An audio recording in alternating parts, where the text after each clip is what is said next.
ہمارے خداوند یسوع کی انجیل مقدس متی کے مطابق اس کا 12واں باب 46 سے 50 آیات تک۔ ایک دن یسوع جب ہجوم سے باتیں کر رہا تھا تو دیکھو اس کی ماں اور بھائی باہر کھڑے تھے اور اس سے بات کرنا چاہتے تھے کہ دیکھ تیری ماں اور تیرے بھائی باہر کھڑے ہیں اور تجھ سے بات کرنا چاہتے ہیں۔ لیکن اس نے جواب میں خبر دینے والے سے کہا، کون ہے میری ماں اور کون ہے میرے بھائی؟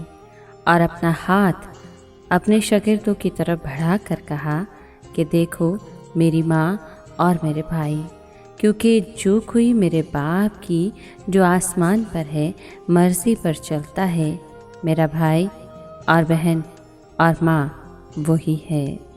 پاک کلام کے پڑھے اور سنے جانے پر خداوند کی برکت ہو، خدا کا شکر ہو۔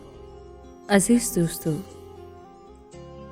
آج کے کلام میں یسوع خاندانی رشتوں کی وقت کو کم نہیں کر رہا، بلکہ وہ یہ بتا رہا ہے کہ روحانی بند جو کہ خدا کے گھرانے کو جوڑتا ہے زیادہ گہرا اور عزیز ہوتا ہے، اور اس کی بنیاد خدا کی مرضی کی تابعداری پر ہوتی ہے۔ یہی کلیسیا کی یگانگت کی بھی بنیاد ہے۔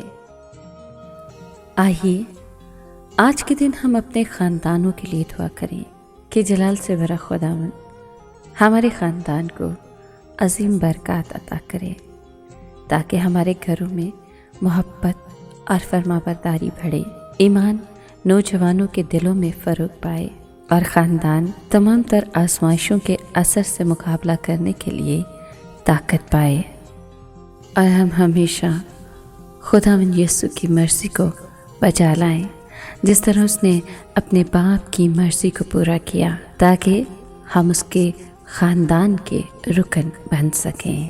آمین۔